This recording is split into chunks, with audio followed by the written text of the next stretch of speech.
know, the main point is to let everybody know, well, for instance, we've got an annual payment of $136,000. That's a fact. Good, yeah. And this is, you know, we need to have some income to ensure that we can pay the bills, and that's part of it.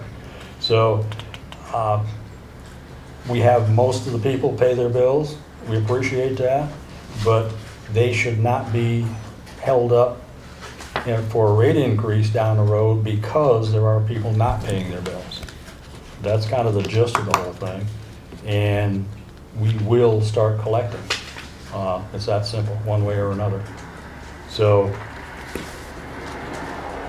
look it over. What are your thoughts? Should contact, do you think we should say something like, look at your bill? You know, because otherwise they're gonna like, well, I don't have that, you know, because that's something that's on their bill, if I remember correctly.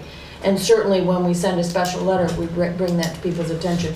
I just wonder if there should be something about, you know what I mean? Do you know on the second one, something about look at your bill? I think if you have a past due balance, you probably know you have a past due balance. I'm really not sure that's the case.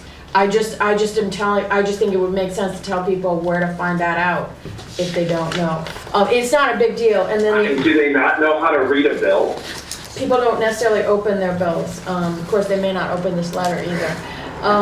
And I think, you know, and I think laying out what we did, what the debt is, what we're having to pay is good, and then bringing up the question of it's not fair. I think that's really important. And let people understand where Right. we're at and where That's we're right. going. And, That's right. you That's know, right. we need to collect money or we're going to raise rates, and it's got to pay the bills.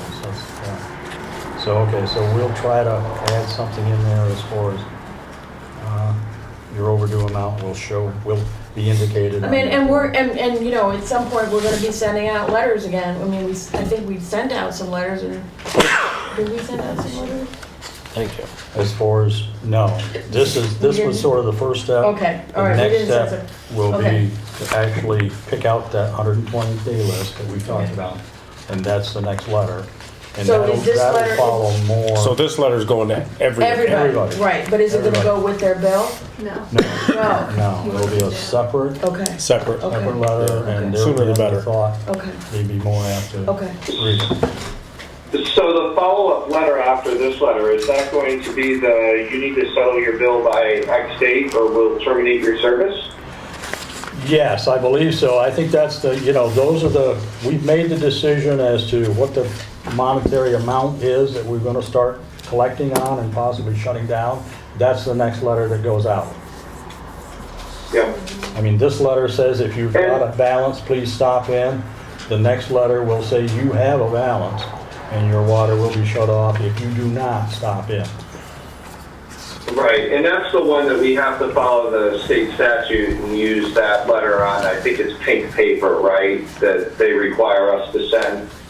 Yeah, there's a formal letter. It's in the appendix of the water guide or utility policy. Yeah, okay. And then beyond that, so if we have, let's just think hypothetically here, if we have users, we send the first letter out, then we send we're terminating your service letter, and they don't respond, and let's say we terminate their service, what is our next step to still reclaim, or work to claim that dollars that we are owed even after the service is terminated? I don't know what the process is. Do we want to turn that over to a third-party collection agency, or is that just a lien on the property? Personally, I don't think you'll have to go that far. If water is shut off, most of the time, and this is just most of the time, if Burr goes to shut water off, he has to post a notice on their door that it's going to happen with a date and time. And when he goes to do it, there's usually somebody there with a check or some money. Okay. So that is, the normal way that it works. I don't think you'll have to go much farther than that. And then if it isn't paid, there is a lien on the property that would have to be settled at sale, and also, what else was I thinking? Oh, you can't get the water turned back on unless you pay everything that's due. So that kind of, Okay. And the reconnection right, fee. so if somebody buys the property, they have to pay everything that's due and the reconnection fee in order to get water service, and that amount should be part of the sale negotiations, but you never know. Okay.